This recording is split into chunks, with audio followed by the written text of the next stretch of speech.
The wealthiest in the world with their feet on the necks of the poorest, or a system that works for everyone, a rich 1% that we can all benefit from.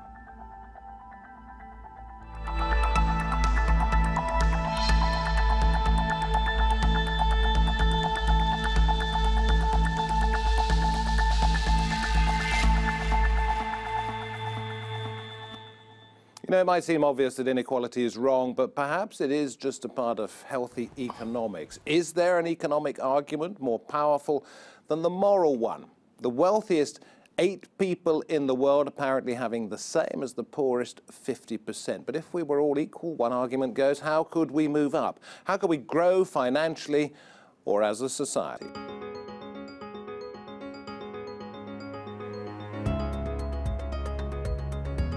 It's an elite club where privilege, power and luxury are part of the membership.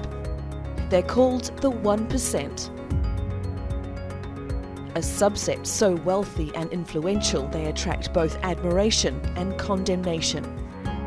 Wage that fight against the 1%, against the billionaire class. What I was able to build, I built the old-fashioned way, by earning it, by working hard. We're not going to live in a nation where the top 1/10 of 1% now owns almost as much wealth as the bottom 90%. I take and I take and I keep taking and I become richer and richer and richer.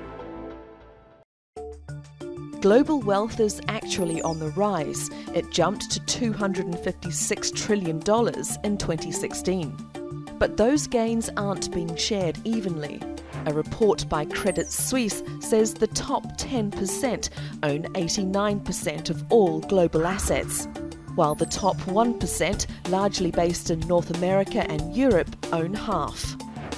And for a select group of multi-billionaires, their fortunes rival half the planet's population. Oxfam says just 8 men have the same wealth as the poorest 3.6 billion people.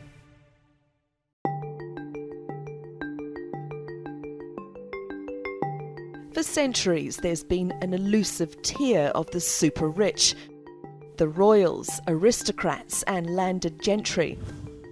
Now they're typically corporate executives and Wall Street tycoons, but the size of their bank balances might not be damaging to the rest of society.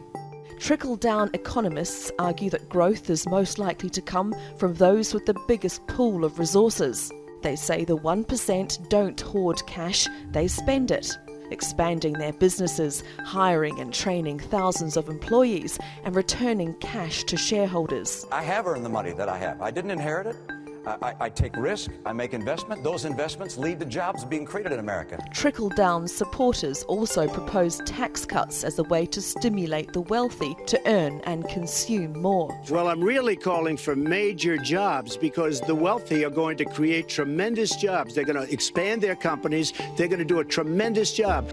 We are the 99%. Hey, murder, pay your fair share. But activists say the dynamics have fundamentally changed, with evidence showing wealth isn't trickling down, instead it's being sucked up. Enough is enough. The rich get away with everything. They pay no taxes. Globalization has opened the door to cheaper labor in developing countries.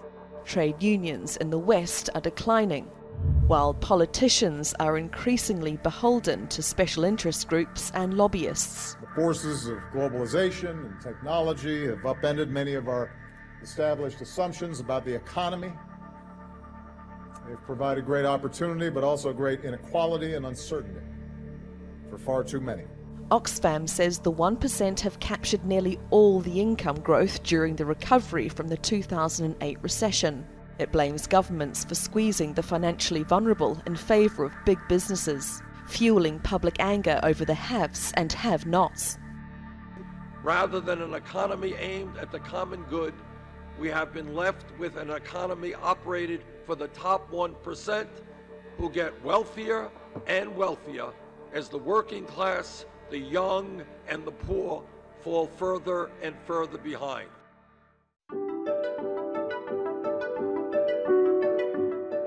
It's part of the fabric of capitalism.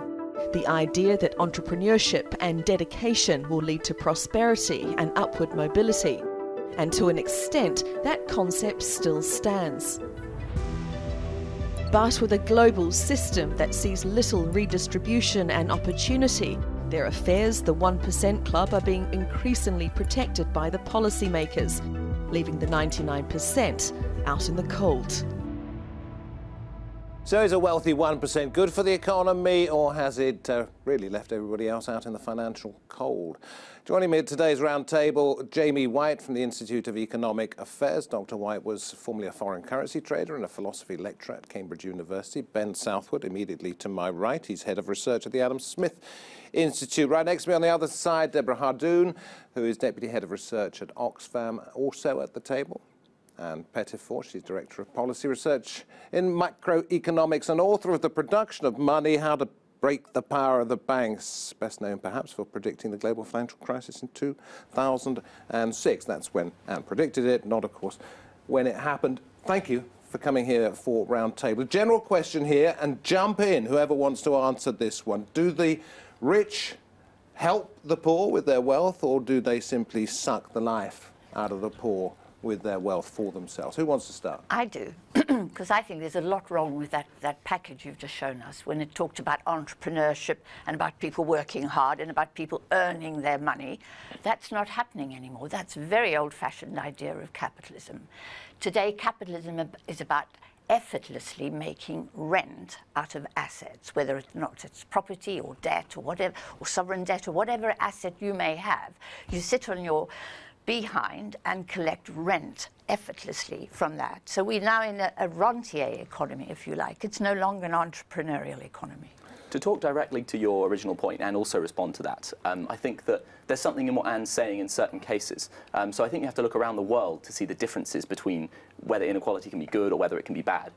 In places like the US, I would say that Anne's story isn't necessarily true. If you look at the top 8 richest people that Oxfam usefully bring up in their reports, they're people who have created massive tech businesses like Bill Gates or Mark Zuckerberg or people like that. And did you mean that usefully in a sarcastic way? Or? No, I think those products create huge value. If you're an African farmer, for example, and you want to find out where crops are selling for the most and avoid massive swings in your income, then using something like Facebook, which is the people who first brought you internet in that area, maybe possibly, on your phone, both devices invented by tech billionaires like these, then you can massively improve your standard of living. Yeah, and but no, hang on, we need to just be careful about that, because actually these guys did not invent that technology. That technology was invented by the US military, funded by state taxes. But does it make any difference at the end of the day? No, it does, because they simply nicked all the technology, all the new ideas, and then they made massive effortless profits out of it. Jamie White, and then we'll bring in you, Deborah. The US military didn't invent Facebook. It had a role in But the technology of the internet. But taking technology and turning it into goods that are valuable to consumers is not a worthless endeavour. No, and entrepreneurs are far better at that than governments are. On the whole, the goods and services produced by governments over the years have been dreadful. I mean, larders were dreadful cars. And so that is a real contribution, even if, I mean, no entrepreneur creates every single element of the product they supply. But, you know, Ben's dead right. That stuff's incredibly valuable. Of course but are they vampires taking the lifeblood from the poorest people? The way that you ask the question is almost like there's a duty for the 1% to, you know, give charity or philanthropy to the poorest people. And I don't think that's the way that we should be looking at it at all. We should be creating an environment and a system and an economy that lets people all over the world, in all parts of the distribution, grow and prosper. And actually, this system isn't working for the poorest people, and it is working for the richest. Well, how can it work for the poorest? I can't let that stand. Poverty, 40% of the world's population lived in abject poverty in 1980. The percentage of the world's population that now lives in abject poverty is under 10%. And that's so largely, to say that the economy has not been working for the poor is bizarre. That's largely because of the Communist Party of China. So let's be clear about this. But wouldn't you say it's because the Communist Party has become less communist? In poverty reduction were taken by an authoritarian government in China. Allowing so, and can I just say this, that poverty was declining dramatically before 1980. We know that. The World Bank data shows you that. You think? No, definitely from the 1940s. And after the Second World War, there was a substantial decline in poverty. And this was happening not just in the West, West, but also in communist countries, and including in China, with the exception of its great famine. Poverty was declining long before 1980. So it's wrong to suggest that globalization has caused the... Statement attributed to Ben. I was just going to ask you if you wouldn't mind commenting on something he said in the past. Inequality is good when it comes from fair rules generating uneven outcomes.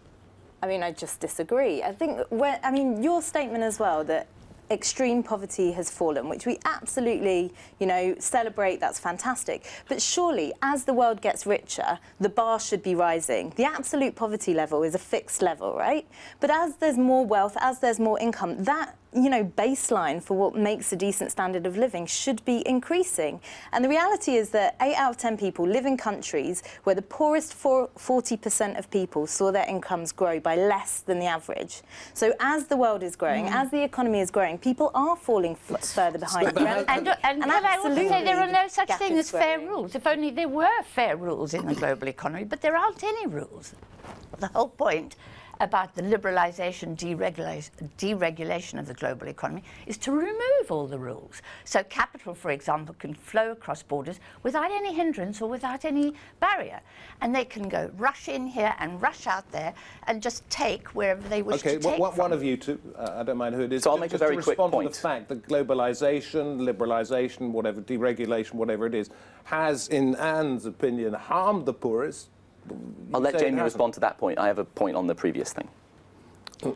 Well, it's very difficult to know where to begin. I mean, the ability of people in poor countries to sell their goods to wealthier people across borders has obviously been a great driver of their increased living standards. If they were in a command and control type economy of the kind that Anne seems to prefer, it's very unlikely that they would have got so much richer. It's true that the Communist Party still governs in China, but they've changed the economic system so that it much more closely resembles a free market kind of a system where you have private property rights, the ability to make profit and keep it, and the ability to trade freely with people around the world and to shift your capital around to some extent, though the Chinese do control that a bit. And those changes have been the engine of the growing prosperity in China. And by the way, it's way above the subsistence level. I mean, the Chinese income, I think this is right, over the 40-year period where they've liberalized their economy, Chinese per capita income has increased something like 40-fold. I mean, it's astonishing. No, I agree with that. But by the way, please don't we will come to you in a minute. Fling insults around. I don't believe in a command and control economy, and I never have. I'm merely saying that the greatest reduction in poverty occurred in a command and control economy, China, and it is still that. It is still that, and there has been a degree of liberalisation, no doubt about it, but it's still run by the Communist Party on a top-down basis. Ask anyone who lives there. Ben? I would say that that's just untrue. Like, if you look at the Chinese economy, it is only the elements of market liberalisation that have changed this. Chinese GDP per capita, as Jamie says, was around $300 per capita before Deng Xiaoping. There are massive state-owned industries, there's state-financed banks, there's banks are bailed out by the state. Many of these things are also true in European countries that are broadly market economies. There's a wide range. Market economies are so effective that there's a wide range of things that can be consistent with them doing well. France has a much more dirigiste, controlled economy than ours, but they're still obviously a market economy, and they're still very successful. Oxfam, come in, Deborah, please. Well, tell that to the unemployed the fact that in France.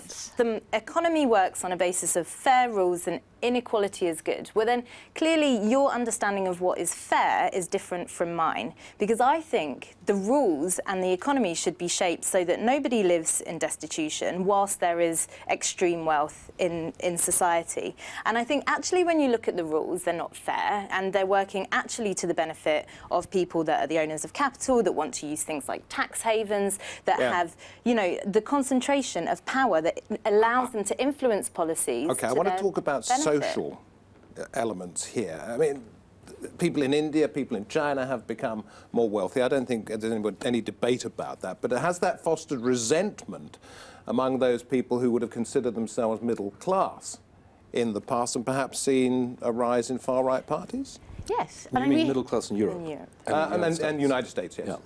But no, I mean, we now have a global kleptocracy, you know, and they come from South Africa, they come from India, they come from Russia, they come from China, as well as the United States and Europe. They all live in these places, and they move their money around the world, and they are immensely but I'm talking corrupt. about the middle class, which has sort of brought with it sort of a move towards some far-right parties, perhaps towards Donald Trump, perhaps towards leaving the because the European middle Union. classes and the working classes have spotted that there's something deeply, deeply wrong going on here, and they're very angry. And the problem... But they are angry, aren't they? I mean, Macron just won a massive majority in the French Parliament.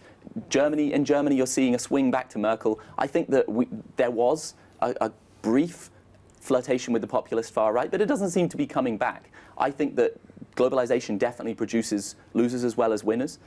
But as far as we've seen, it hasn't brought down countries, it hasn't destroyed us, and the amount of wealth it's created overall is more than enough to compensate all the losers from the system. Yeah, I've spent some time reporting from the Middle East, also from India, and the inequality I've seen there brings with it a certain anger that breeds disquiet, which breeds violence.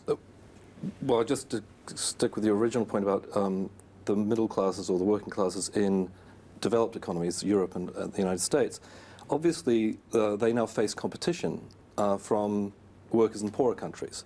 That's the idea. Yes, that is the idea. And it's been a great benefit to those very poor people who have been allowed to compete. It's rough on the people in the United States and Europe, and they have to find... in a dynamic economy of the kind we have, where you have technological changes, you have new patterns of trade, people often have to adjust how they live, what kind of labour they sell, how they work. This is a constant in a capitalist economy, and it's one of the driving forces. I want you finish, and then I wanted to bring Deborah on the idea of sort of unrest and violence as a consequence of inequality. Yeah, I mean, what you're saying is that people need to adjust to the situation, or do societies and governments adjust? You know, I mean, we're mixing now between countries inequality and within countries inequality. So yes, there has been a catch-up of poorer countries growing faster than richer countries, but within countries, including in richer countries, there's been a gap growing between the richest and the poorest. And this is within countries. So this is completely within the government's control to redistribute through taxes, through social protection, through also pre-distribution policies that ensure fair wages, you know, increase the minimum wage to a living wage, things like that. You know, it doesn't have to be people feeling, you know, left behind in the way that they do, and that's grown. It has grown resentment, and it's created this divide. And the realities and if you go back to 1930s Germany, exactly the same thing happened. Well, if you look at London today, we face competition for housing today with, you know, Malaysian millionaires, Chinese millionaires, Russian billionaires who have got huge sums of money, often corruptly obtained, and who throw that money at a limited supply of London housing and have forced up the prices of London housing and forced people out of their homes. And so then we end up, that combined with government policies gives us, for example, Grenfell Tower. You know, where are those people to live? There's nowhere in London for those people to live. And that is competition, but it's incredibly unfair. Look, I agree with some of the things that Anne says, actually. I have, because there are many elements of the modern economy that are rigged. And people like Ben and myself, we're very hostile to those things, and we want to get rid of them. And so there are cases of wealth which we would consider corrupt and achieved in the West. So, for example, I consider much of the wealth in the bank that the bankers have to be the result of a rigged system which favours them. We won't go into the details, but we might find a lot of common ground on that. I think the financial system is regulated in a way which makes it very easy to make a fortune in finance. So I agree with you, and there are lots of kleptocrats around. I mean, there literally are. I mean, some of the Nigerian politicians, I mean, they're just criminals, and they take all this money and they live the high life. And of course, any decent piece is opposed to that. Rigged, Ben? You mustn't say all wealth is created in that way. Much wealth isn't.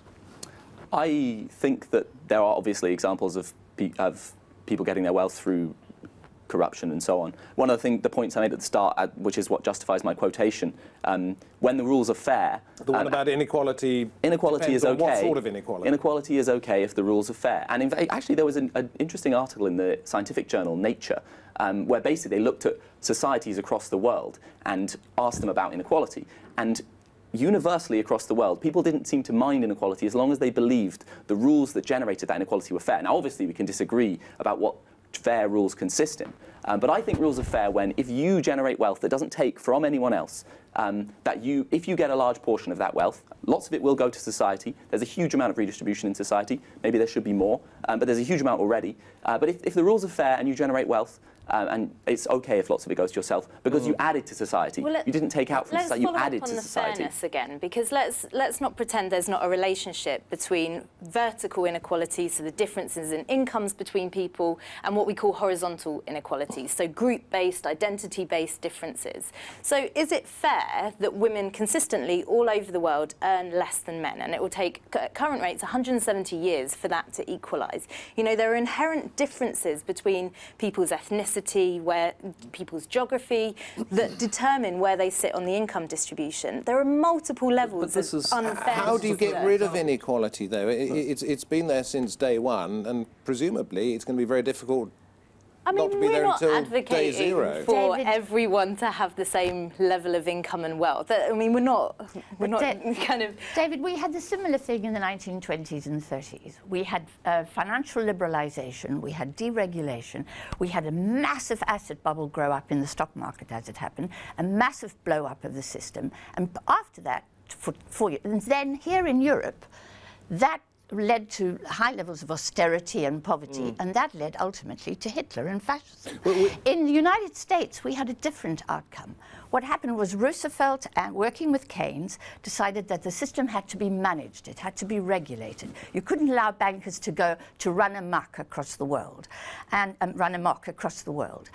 they began. And what happened was, what you had in the United States was the growth of democracy and greater fairness. And then what happened was bankers systematically began to break down the rules until from 1967, 70 onwards, until we got the financial crisis of 2007-9. And we're going to go back. But how many people actually care about inequality? I mean, we just sort of pass it by in the streets almost every day. People don't like it if they think that people got the money unfairly. People don't like it if they think they stole it from them. People don't like kleptocrats and corrupt people, and you see it all the time. But don't we just close our eyes to it? People don't mind about... If you look at the people vote in parties... Most people. Yeah, well, obviously, yeah. Most people don't know the extent of inequality. Surveys all over the world show that people underestimate the level of inequality. It also shows that people think that they're somewhere in the distribution. Some research on Mexican billionaires found that they thought they were somewhere around the 7th or 8th decile. I mean, they're billionaires. You know, people don't understand the extent of inequality, so you can't say people like it because they don't know how bad it is.